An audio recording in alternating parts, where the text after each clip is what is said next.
Welcome to the Root of Power podcast, where I teach you how to chase your joy, find alignment, and create a life and a business that you love, using actionable methods, interviews, and inspiring stories from people who know that true freedom is found within.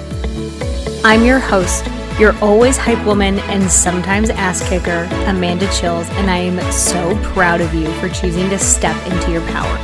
Come along, we've got dreams to build.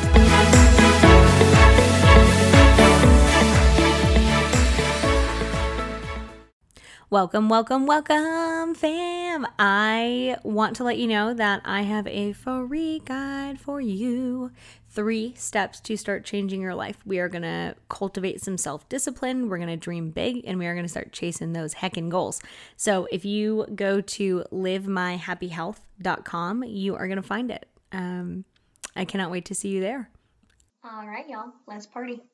Okay, welcome podcast fam. We have got Danielle here, and for those of you who choose to watch it on YouTube, you're gonna see this sunset glow. She's got the highlighter and like kind of a golden hour vibe right now, and I look like a clam. So she's definitely killing the game right now. So Danielle she works mostly with anxiety, but I imagine there's some other stuff sprinkled in. She is a mindset and emotional awareness coach, which is so valuable. Love that. So we connected on 90 Day, our business coaches who shout out are super dope. And she's going to come on and tell you all things emotional awareness and mindset and how to chill the heck out, probably. Welcome, Danielle. Thank you for your time. Thank you for having me. I'm so happy to be here and to speak on all things anxiety and whatever comes up. So tell us about you and what you do and how you got into it. Yeah. So like you said, I'm a mindset coach, emotional awareness coach. I basically, I find I'm very passionate about conscious awareness and bringing in our beliefs that are in our subconscious forward. And so that's where the emotional awareness comes from. I mainly help individuals release anxiety, release stress by helping them identify, own, and then release and move past their fears, because all of our anxieties come from fears. And so the more that we can understand where these fears come from in our past and how we've agreed to these fears and these beliefs, and then learn how to, we don't need to hold on to them anymore. And it's a process and how to do that. So I kind of came into it because about 4 or 5 years ago, anxiety kind of took me out. And no one around me knew really anything about anxiety.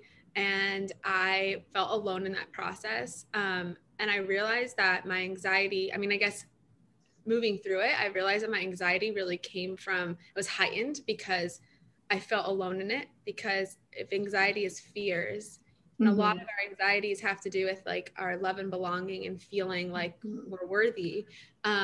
And so if you have the fear that you're the only one who has anxiety, people don't know what to do with you. That's a fear on top of another fear that was already causing it. And so it just causes it to really, really heighten.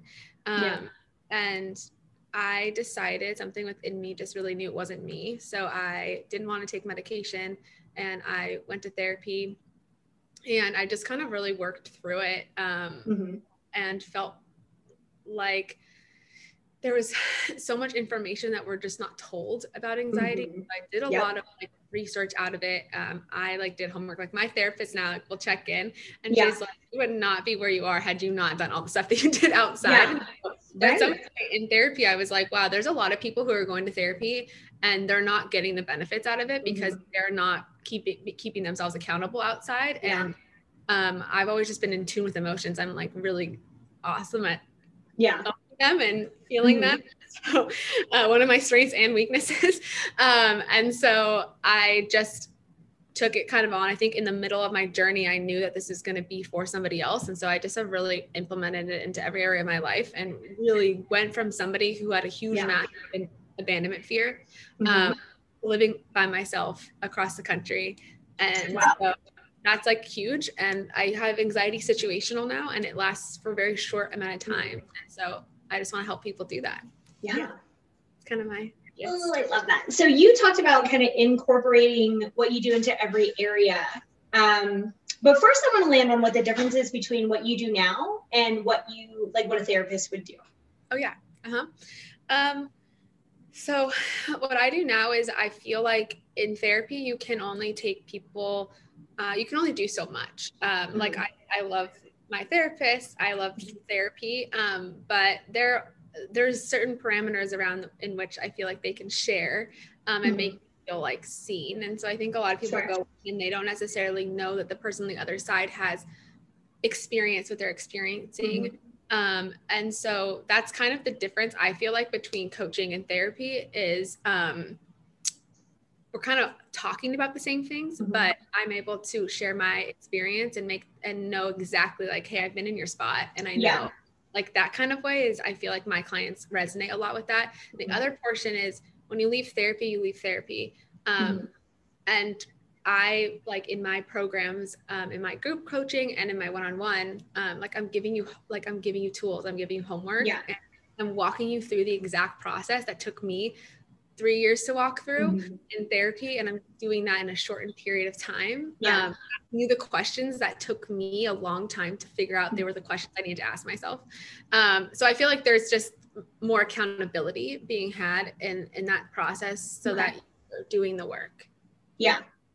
I think I was talking to my other interview this morning about it. So I'm a therapist. I don't know if you know. And I think one of the differences that we were talking about is like, it's a different stage too. So like for me, the way I look at it is like the amount of suffering that someone is in when they come to therapy is different than the discomfort they feel. Not that they're not suffering, but it's kind of like a different level where like therapy can get you really from like, it has its stage, but like when you're good, but being like optimizing, that's really much more of like a coaching realm than like I'm suffering and I want to not suffer. That's much more of like a therapy realm. So I want people to understand the difference. Like, and there's probably, I would imagine once you do it for enough time, like there's people that come to you where you're like, I can't help you. Like you need therapy first. You need this, you need to work through these things because I'm the next stage. Have you run into that?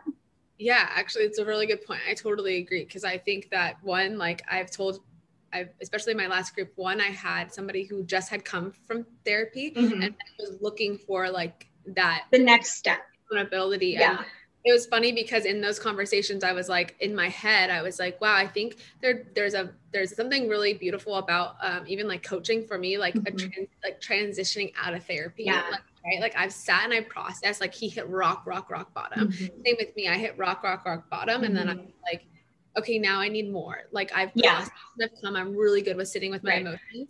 And so I think there's that piece. And then or sometimes my clients come to me and they're like, well, I'm in therapy. Should I do that in this? And I'm like, I think you should, like, unless like there's nothing wrong with it in my opinion to go see, like I've had coaches and I've also seen my therapist, right? Like because it's different. Like if you're in a position where you want to have that space for that, you also want to come and get other tools and tips. Like it just depends on where you're at. Like I think the levels are different. Totally. Yeah. That makes sense. Yeah. Okay. So you got into this because you went through it and you're like, oh my God, there's so many people suffering. So what does it look like? You gave us a good explanation when we first met you. So when someone comes, like what are the typical things that you see people struggle with other than just like general anxiety? Like so for me, I think of it in terms of like themes. What like themes do you see people struggle with? Is it anxiety around their loved ones or loss and abandonment, you said, or their job or something's just not right? Like what is it? What do you see a lot of? I think a lot of it has been people are anxious and they don't know why. And they think it's a lot of the external things that are happening currently in their life, like various things. Like I think right now, like a lot of people, I think we're coming from like COVID. And that's like where their anxieties, they could vocalize that where their anxieties are coming from. I think there's a lot of like work anxiety that I hear a lot. And mostly a lot of work anxiety, but I think by the end of it, it's like, for me, I think we have so many things going on, but it's really the same fears and the same emotions that are actually happening in every area of your life. And so that's why I like to simplify it down for them. Yeah. And that's where I think that's that stress level of anxiety, right? Like they just don't want anxiety anymore. Like that's how they come to me. And so I kind of work with them to understand that like anxiety is a part of you. Right. We got to get excited with the anxiety. We can't just wish it away. Yeah. And so, I don't know if that answered your question, but I feel like the most like themes is really like, they don't want anxiety anymore and they don't really know why it's happening. Yeah. Something I say all the time is like, the only people that have no problems are dead people. Like, because you're alive, like you're going to experience the spectrum of human emotions. And you probably see this as well, where like, if you cut yourself off or you try and cut yourself off from one, you cut yourself off from all. So people who run from anxiety actually run from joy and feeling empowered. Like they can't feel confident because they're running from one and they always come together. So you can't just be like, well, I never want to feel sad again. Okay, well, only dead people experience that, but you're alive. So like you literally don't have that option. But if you run from those, and that's where I see a lot of people struggle, and you may see this too, is they're good when the emotion is pleasant, when they're happy, which they probably don't experience very often because they try and run from anxiety, and that creates more anxiety and stress. And then they're just like in a hellhole, which is horrible. So learning to sit with it, like what you were just saying, is like, okay, yeah, like it's a part of life. You literally cannot get rid of it. That's not real. So how do you take people through that process? Like what happens when they figure that out? I think that it's almost like, it's so funny because I think when I figured out that it was never going away, like that it's always going to be a part of me, I think that gave me I think it's like a tiny bit of disheartening. And then I was like, okay, like that means that there's not an end game to this. So I can get on board of like, I feel like it was good information for me. Like I felt kind of calmed by it. Like, okay, so every time I have anxiety doesn't mean I'm going all the way backwards. So I think I think like when they are actually realizing that, they're kind of understanding like, okay, this is a part of me. My body's like, a lot of things that I'm saying is like, your body's working for you. They're working for you. Like don't you think like if your heart was stopping or something else was misaligned in your life, like or in your body would want your body to alert you. It's alerting you that it's wrong. So it's information. And it's not there to like hurt you. And I think like when that clicks in their mind, they're like, okay, they're no longer afraid of anxiety. Yeah. And then they don't feel like their anxiety is going to make them go backwards. So I'm just like, I kind of just being like, it's information, it's on your side. Like I just kind of nail that into their brain. And then I think it calms them a little. Like, I think that makes them feel calm about it. And I share like, listen, like I get anxiety too still. Like I'm like, it's a concrete. You're alive. Yeah. I love that. Like you're saying that too. Cause there's like Brené Brown talks about like how you can't numb your emotions. Right. If you numb the dark emotions, like you're going to also numb positive. And I just thought that was like so awesome, right? I was just talking to a friend yesterday about how that I'm like, yeah, like I cry a lot, but I also experience so much joy. Like I full spectrum of emotions. Yeah. But I understood that so well when she said it, because I'm like, I just feel it all. And I know that's the goal. Like that's health, is feeling it all. Now, if you're on one end of the spectrum for too long, that's where we get things like depression. And so we get things like mania. Like you want to experience the spectrum and not fight it so much. So it sounds like when you tell people like, you're not getting rid of it, that's not what we're working towards. They can go, oh, I can stop fighting so much to get rid of it, which I imagine is like a big release. Cause they're like, oh, like, hey self, that's permission to not fight it. Yeah. Yeah. I think like if we, like I always say, like if we're fearful of anxiety, now you have anxiety about having anxiety. Exactly. I'm like, that is like, I mean, and I lived in that area for I think it took me a good year and a half to like get out of that area. And so I'm like, if I can teach someone that hack quicker, like that's like, I'm like, I'll give it to you, because I think like really knowing like, hey, anxiety is fears. And now I'm fearful that I have anxiety. I'm like, shoot, I don't want to add like another fear. Right. And I think that just helps like neutralize your body more. Yeah. So you see a lot of anxiety about anxiety. And do you have a lot of people who like beat themselves up for having anxiety? Like, I know you said it was really isolating. That's something I ran into a lot too, is, well, do other people experience this? Everyone else seems fine. And it's like, yeah, but you're not in their brain, watching their brain like scream 24/7. So yeah. Yes. I think that, like you're saying, I think we're a lot better now than we were even 5 years ago, about talking about anxiety, stress, and all of those things.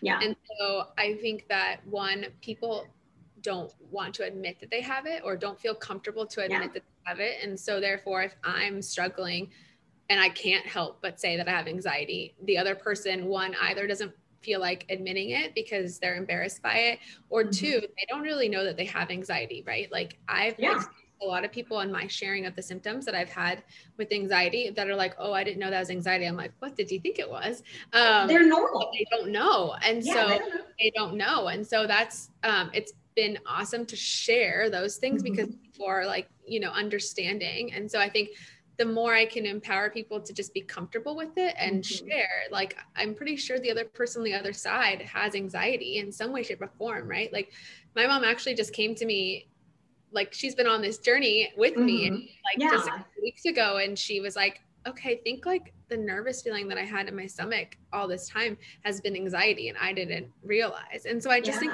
terms around it, we're just not familiar with it and what it was. So yeah, I think if you're alone in that, I think a lot of people aren't really expressing it. That can be super lonely. You can think you're the only one. And that's why, like, getting around people who say that it's okay and they have it helps. And I've noticed that a lot in my group programs, like just that feeling of not being alone serves so much purpose. And I didn't have that. And so I'm just like grateful to be able to give that, because I didn't, like, I felt like I was through the entire process. Yeah. And I think too, like what you were speaking on, your mom didn't know, like, that's just her normal. Yeah. Like, how would you know? Like, have you ever been to like a Catholic church? You know how they do, like, I don't know what it's called. They say the thing and then the people say the thing back. Like, if you grow up Catholic, that's your normal. So you don't know that if you go to like another sect, you're just like, oh, they don't talk back. This is weird. And it's not weird. It's just not your normal. So when you grow up with these symptoms, especially if you've never thought to question, like, hey, is this normal? And most people don't, because it's literally just their normal. So they don't even know. So I can imagine that when people see the symptoms and they say, oh my God, like, oh, like, I thought everyone, I don't know, pick a symptom. Like, I thought everyone did that. And you're just like, oh yeah, it's anxiety. Yeah. Like, I mean, it's funny because, like, not funny, but like when I talk about what my symptoms were when I was really bad, I was like dry heaving. My arms were like, I had so much pain in my forearms, like I carry a lot of anxiety in my forearms, like that 2 years after I had like all of this happened. I was like getting a massage and my masseuse asked me if I played volleyball, and I was like, absolutely not, I don't play sports. But like, I'm like, I can't even like pretend that yes, but like, it's because like my anxiety, my forearms were so tight from anxiety that like, she actually thought I like was playing. And like, I had like, I just felt like just really tense in a lot of areas. And dry heaving and, like nervous stomach, right? My throat felt very closed up, couldn't really eat. So like all of those things. And I think that like I had multiple people share with me like, oh, I didn't know before I was, standing up for a presentation when I felt like dry heaving, that was anxiety.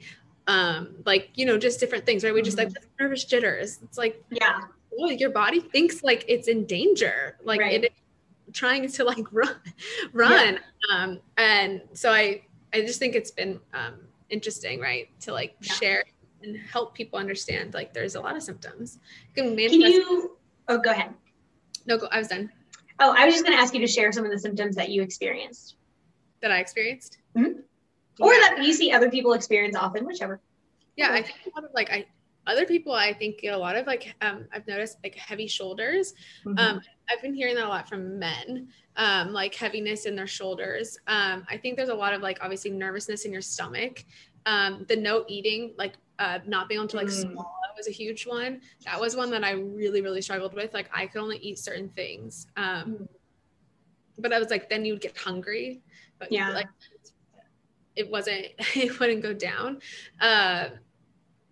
Yeah, that one I will feel that mostly if I feel anxious. And then, yeah, when I was really, really anxious, like I was, dry heaving a lot at night, which is scary. I think that's the scariest, for sure. And I think that's what scared my family the most. And I was radiating a lot of heat. That was the other one. Interesting. On my leg. Why do you think that is? No, I think like I think just nervous sweating, maybe. I don't know. Like it was maybe like increased blood flow. Because if you're in fight or flight, it makes sense that your body's like, we're gonna put more blood to the muscle so we can run, and then you would be hotter. That would make sense. And I feel like I think the dry heaving and hard time to eat was like the scariest for everybody, and that was their hint, like you need to get help. And I had a really big, I didn't know this at the time, like in the beginning, but I had a really big abandonment fear. Like I have a big, I still have it. But it used to be really massive. And that's kind of what took me out. And so at the time I couldn't physically be alone. Like it was really hard for me to physically be alone. So that was like another one. I just felt like I needed somebody in the room. That one I find can lead a lot of people to be in or stay in really awful relationships. Yeah. And I had just gotten out of one. So that was dangerous for me to get out of it. Mentally, like my body was like, whoa, like what are you doing? And I in the mix of that, like, you know, there's a lot of things going on, but that was one of the things. And I definitely felt like left, like no one was fighting for me in that. And I think that just proved my mind 1,000% right, that like no one's going to fight for you. You're going to be alone, and you know, you can't mess up, or you can't, not that I did, but like you can't, you know, falter, and people aren't going to come running. And that was enough proof that I had built up over years that I was abandonment, that was like, we're out, we can't do this anymore. Like our life is dangerous and I don't feel comfortable. And that's why, like, when I talk about this time period in my life where I lasted like 3 months of severe anxiety, and I tell people, like, I had a lot of things going on. I don't associate it with all the external things happening. I was like, my body was just done. It was done. It was like, hello, alert to you. This is not safe. And it's not healthy for me to think it was because of a breakup, because my job was not going well, because of my grandpa was about to pass away. Like there was a lot of things happening, but it was so much more than that. It was so much ignoring things for years. And so I'm like, I don't associate it with, like, I didn't have an anxiety break because of that. I just, it was just time. It's time. I think it's also like, I think it's both, right? So it wasn't 100% those circumstances, but just like the nature versus nurture argument, it's always both. Like stressful situations can exacerbate, somebody tell me how to pronounce that word, can make your anxiety symptoms worse. And then your anxiety symptoms being worse can make stressful situations worse. So it's always both. Like if you normally have anxiety, but you manage it okay, like it's your normal, so you live with it, and then something happens, it's gonna escalate. Of course it is. So it's definitely both. Like it's not an excuse, just an explanation. You had a lot of things going on and your body was dumb burnt out. Like, and the thing about anxiety too is you can only live that way for so long before your body shuts you down. And that too is information. And a lot of people will just say, I'm so tired. And it's like, your brain thinks you're running and your body think you're running from a bear 24/7. Like eventually you're going to crash. That's the only thing that comes out of this, is that people crash. So no, I totally agree. And I think right? Like I always say, like I had anxiety probably 3 years before that, pretty bad, but I didn't know, I really didn't know that it was an anxiety. Yeah. Like that was like, I didn't know. I didn't, and I was, and then it fixed itself, meaning I had good coping things come into my life. It didn't bother me. It was fine. Until I wasn't. But I always tell people, that's why it's like, I know you had anxiety like a couple months ago and now you changed your job and you feel happy, or you got into a relationship and you feel happy. But I'm like, let me be to tell you, like, it will come back and next time it will be stronger. You're right. Until you decide to like figure out behind it, right? Like, so now I know me, when I get stressed out and things come in, I know my anxiety so well. And I know my things so well that it doesn't take me out. And like, that's the beauty of it. And like, it's taken a lot, like it's taken me going through it, but that's why I know it's so worth it to take that time to like, you know, go to therapy, get the help, do all that stuff, work through them. Because it's possible to not have anxiety run you and that you can get on the side. Can't ignore it. And I think it takes those cycles too, because you can plan for a scenario, but until you're in it, you really don't know what works. So you may say, well, and here's the thing that I run into a lot too, is like certain things will work for a certain level, but different things work for a different level. So if normally like I'm a napper. So if normally like a nap works, or going outside, or like I have dogs, so playing with my dog, like that may work for like maybe a 1 to 4, right? But if I'm at like a 7, 8, 9, those things that work for 1 to 4 are not going to work for 7, 8, 9. You may need to do something different, but we don't know they don't work, and we don't know the level they work until we get there. And something I tell people often when I start working with them is like, whatever we try is not going to work every time. That's why we need multiple things. And it may not work at all once we get to a certain level. So at that point, like, try anything. If it works, great. If it doesn't, okay, that's not the thing for that level. And that sounds like something you probably run into as well. I totally agree. I think, right, there's different things that bring up anxiety, right? So like when my massive anxiety gets hit again, I'm like, okay, at this point, like I know what I need to do. I need to sit down, I need to process, I need to tell myself it's okay to feel it. And I need to not take action. Like I know me, I'm like, don't take action.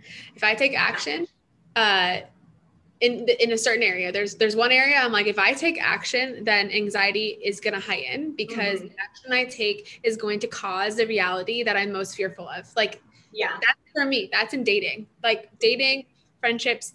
That's where that I'm like, don't take action out of anxiety.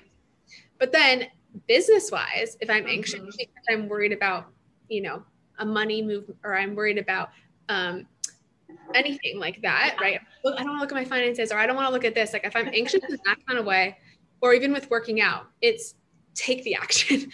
So totally different scenarios, but it's like one is different than the other, because one is serving. Like, so I feel like I agree. I think like in different scenarios and in different levels, you either sit and process, you don't take action, or you take action for yourself. In a positive way. You just have to get to know yourself really well. Like I always tell my clients, I'm like, when you have an emotion and you feel like, you know, stressed out or angry or whatever it is inside of you, what do you normally do? Like, what do you normally do? Get really familiar with what you normally do, so that when it comes up, you know it so well. And you're like, does that usually work for me? No, it doesn't. So then now I'm going to know, like, I'm going to take another action outside of it. And I'm going to survive it. When you survive it, that's proof in your mind that you can take the different action and you'll be okay. Like that's literally what I've been doing for the last 4 years. Right. Just learning about myself. Like what do I normally do and how can I change it? Because you can if you want. Right. It's just going to take time and practice, and it's really not easy. I will say that it's not easy. 100%. I say all the time that the things are simple. They're just not very easy. So like, you're exactly right. What do I normally do? Does it help? No. Maybe I shouldn't do that. That's a very simple process. It's just hard. It's hard because you're so used to the pattern and you're so used to what you normally do. Even if it sucks, like that's a logical thing. But when you're in that anxiety, you're in emotional, I call it gremlin brain. You're in gremlin brain, not like logical land. I love that. I love that you're like, it seems like what you really teach people is to get to know themselves, because that's how you navigate these things too, is like, what do I need? Yeah. Great question. I find that most people just never ask.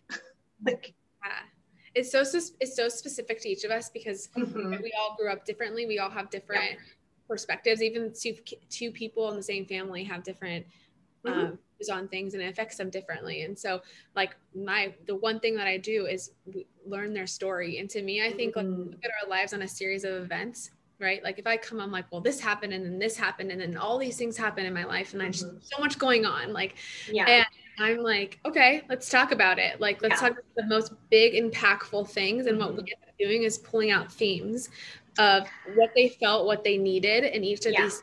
And then they're sitting there at the end with like this package of like, wow, in every single one of those events, I thought they were never associated. And each time I really had this whole fear of just feeling like not wanted. Yeah. And, or whatever it is for them, right? Like mine was abandonment or and it just keeps coming up. And it's a disheartening period of like, well, crap, it was really that every single time.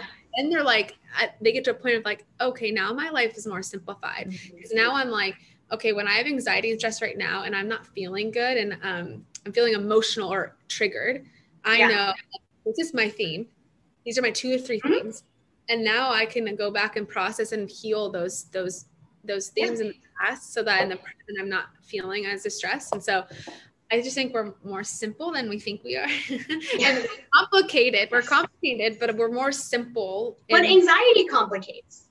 Yeah. Like it tells you it's all these things. There's no way it's this thing. Like anxiety is a real bitch, honestly. Yes. To all the things you said, like really empowering, giving people tools, helping them know themselves. Now you do business on Instagram. Like I imagine a lot of people find you through there. What do you think about like the rise of like mental health influencers? We'll use that term on Instagram, and like what happens when mental health becomes like mainstream. Does that make sense, that question? In a good way or a bad way? Either. Both. I haven't thought too deeply into it, I will say that. I think it's good that there's more people talking about it, but I think it's hard to know who's experienced it and knows it. Like who's quality. Who's quality and over quantity. I think I would be overwhelmed if there's like so many people offering that. What that help. I think it's awesome that there's just so many opportunities right now for people to get that help if they want it.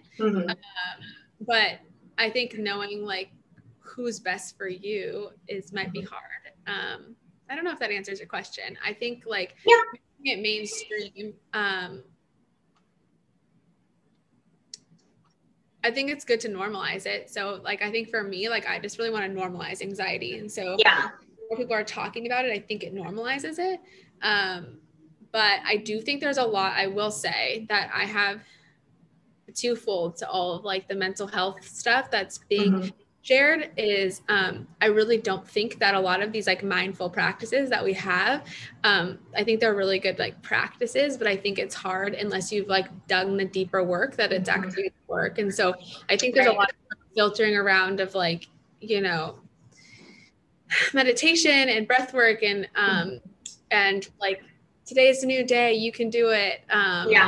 And really positive things. And to me, in like my anxiety state, like none of that worked until I learned myself. And then there are awesome practices now, right? Like that are great practices now to maintain, but I really have to know myself. And so I think like there's a lot of cliches that are shared and that like, you know, live in the present, leave your past behind. They sound lovely, but they're not as easy as we make them. So I think more and more people who can like really be honest that it's a hard process, right? Like your anxiety is not going away. We're not here to conquer it. I think there's a mix of like, there's a mix of information out there. It makes sense. Like that's the part that gets a little like anxious. It's like the book Atomic Habits, right? It's like picking up the book Atomic Habits, which for people who don't know what that is, it's like how to build habits, but never figuring out why you keep starting and stopping things. Like, it's not just that your habits aren't right. You may need to dig some stuff out, and that's part of the issue. And I think people they'll buy the book. They'll say, oh, I'm going to start a new habit. You know, I'm just going to do a weight loss program. I'm going to go to the gym now. I'm going to meditate every day. But it's like, one, they may need the skills to be able to do those things. But two, if you're not really doing the deep work, just like you were saying, like if you're not doing the deep work, all that stuff is surface level BS. Like it's not going to help you. And for some people who've done the work, like that's why the transition is like therapist to coach to, you know, whatever. But like, yeah, I think some people do it backwards. Like and it takes that, like doing the surface level work to be like, oh, it's 5 years later and shit really isn't different. Maybe I need to go deeper, but I wish people would start the other way. I totally agree. I'd say to everybody, like, I mean, like I said, like I did therapy and I kind of like coach I worked with a coach recently, like I'd say, but I kind of coached myself. Like I was kind of like coaching and therapy. But and like getting into group coaching was like helpful for me. But my journey was a lot like therapy and then myself. And then I tell people that like I had to, when I was at my worst, say, you know what, the fitness out the door, not a habit, I'm changing. XYZ, I'm not changing. My work, not changing, right? Like I had to choose each year to change a new thing. So like, for me, like it was everything out except for my mental health. And then like the next year I moved and then I was like, okay, I'm ready. A year and a half after that, like I'm ready to bring this back into dating. I stopped dating. I got into dating. Makes sense. Then this last year was focused on fitness because I'm ready to enter the new like realm, right? Because I know what keeps me. Like my same fear of abandonment happens in fitness, happens in dating, happens in work, happens in everything, right? So it's like take it on. Like I take it on one thing at a time. And I've seen so much like improvement, but I had to start finding out what are my fears, what are my beliefs, what's holding me back deep down in my past. Everything before I could know like what is literally every day going to stop me from living the life that like, I desire. Because it shows up in really weird ways. And I think a lot of people, because it's their normal, they don't know, like it shows up when someone hits on a theme. I'm just like, oh, that's a theme, but they don't connect it because again, it's their normal. That's why we like hire people to walk around our brain and be like, why you live like this? Like, I love that you just said that, like that's to walk around my brain, because I tell people like I literally couldn't have done it unless someone asked me the right questions, because we're our best liars. We keep ourselves in these comfort zones. So I'm like, I can convince myself out of that. Like I can convince myself it's not that, or it's not them, or it's this, whatever. But I'm like, when you're sitting in front of somebody and they're asking you the questions and you're like, you feel safe, like you're like, you just, it all starts to make sense. And I don't think we're able to do it for ourselves. I mean, I know we're not. If you like learn the skills and practice it, like you do it for yourself. No, but at first I think it's hard. Like I think because people don't know. They literally don't know what they don't know, and they don't know what to do. Which, if you've never done it, how would you know?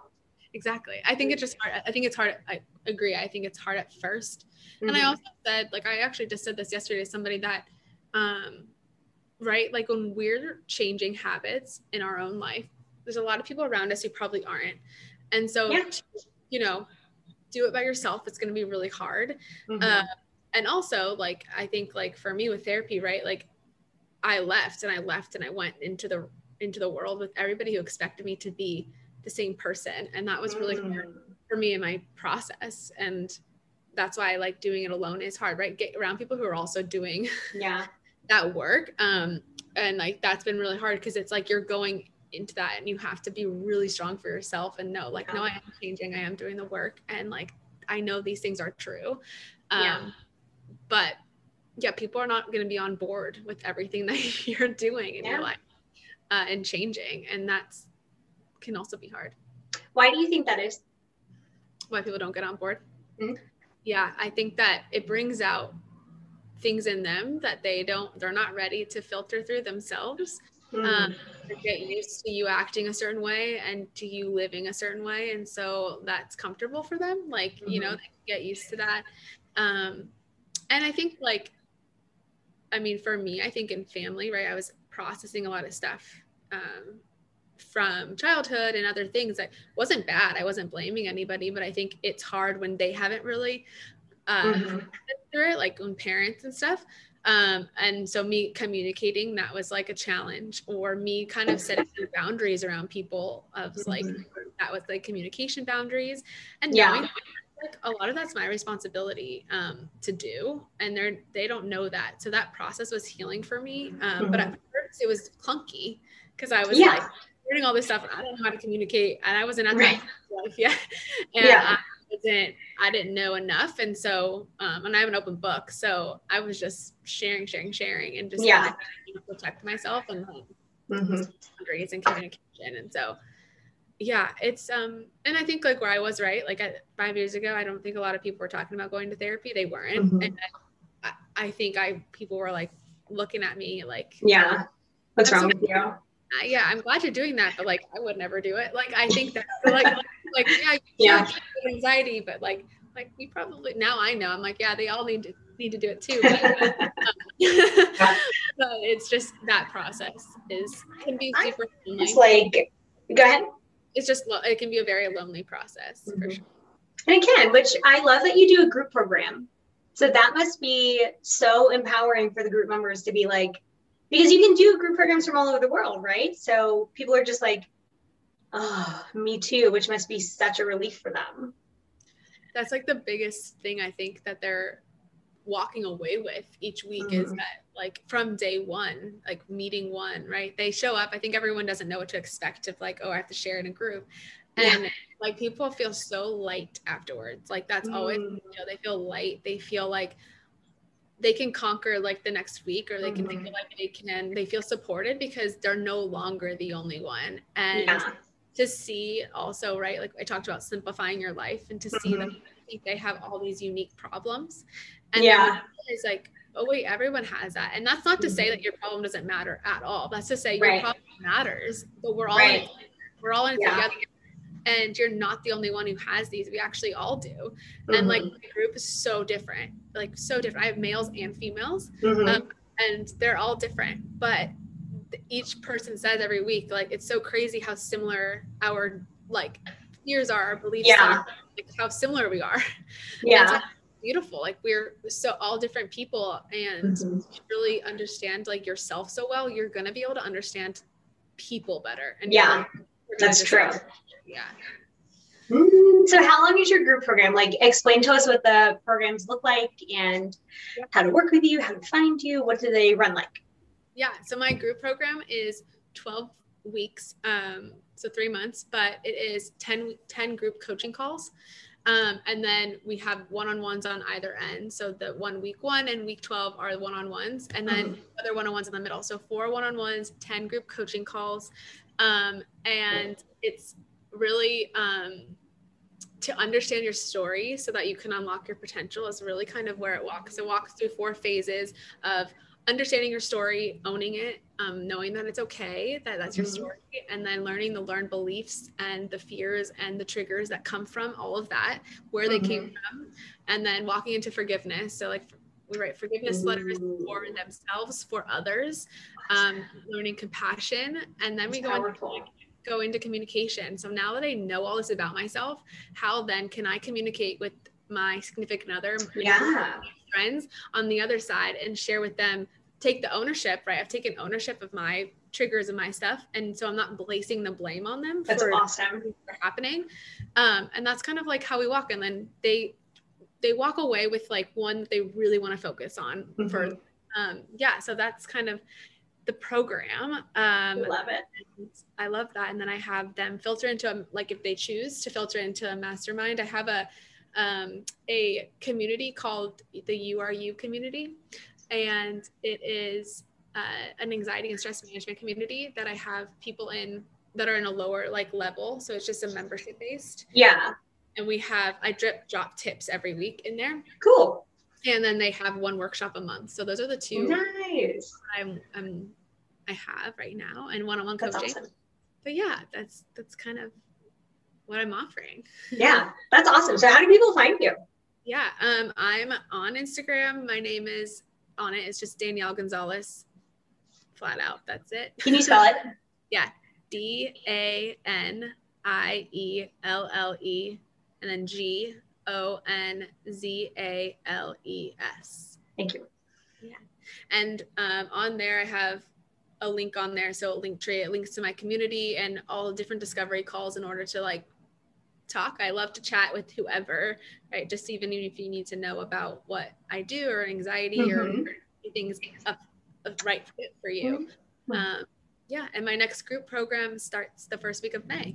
So just nice. Yeah. I will try and align this. It starts, so people would be signing up now. Oh, I've got them all loaded for April already. We can discuss. So lots of ways to work with you, which is awesome. And probably different price points. Like I imagine the one-on-one is more expensive than the group, is more expensive than the membership. So if people just want to get a taste, like there's always the membership and they can graduate up from there. Yeah. Nice, dude. Starting in the membership and then filtering in for sure. Oh yeah. What's like your dream for it? Like, where do you want to see it go? Or are you just like, this is so good, I'm helping people, like it's awesome? Yeah. I definitely want it to grow in the sense of my community to grow larger. People have that, like having more, bringing on more coaches to work and filter in that community. I do really want to do different types of programs. So this is my signature program and I want to do a couples program. So I'm looking to launch that this summer. I'm really excited about that. So that'll be coming out this summer for sure. Cool. And then I actually have an event planning background. So I'm launching a retreat business basically. And I'm doing my first retreat in September and I'll be launching that like in May. So I'm really excited about to marry both my experience in events and connection and what that does to bring people together. And then also mindset stuff. So I'm kind of doing that retreat around how to maximize mindfulness in your day-to-day and teaching people, like we just talked about, what do you need to know about yourself so that you can bring it into those practices. So I'm really excited about that. That's kind of where I see, and like, just honestly, just normalizing anxiety and however I can do that, like on platforms, speaking and stuff is really, that is so cool. Yeah. I love it. Okay. So if you were going to leave our people with one thing that if they hear nothing else, although they hopefully listen to the whole thing because fire, what do you want people to remember or think about or know? That your anxiety, your stress, your emotions, whatever you're feeling is completely normal based on all the experiences in your life that you've had. And so if you can find like forgiveness and like grace within yourself, that it's okay, and to get around those people who know that's okay and seek that help, because that's the key to feeling better or like unlocking whatever you want in your life, is just to see yourself where you are and know that it's actually okay. Emotions are fine. They're good for us. They're everything about us. We can't run away from it. Yes. And remind us again how we can find you so people remember that as well. Yeah.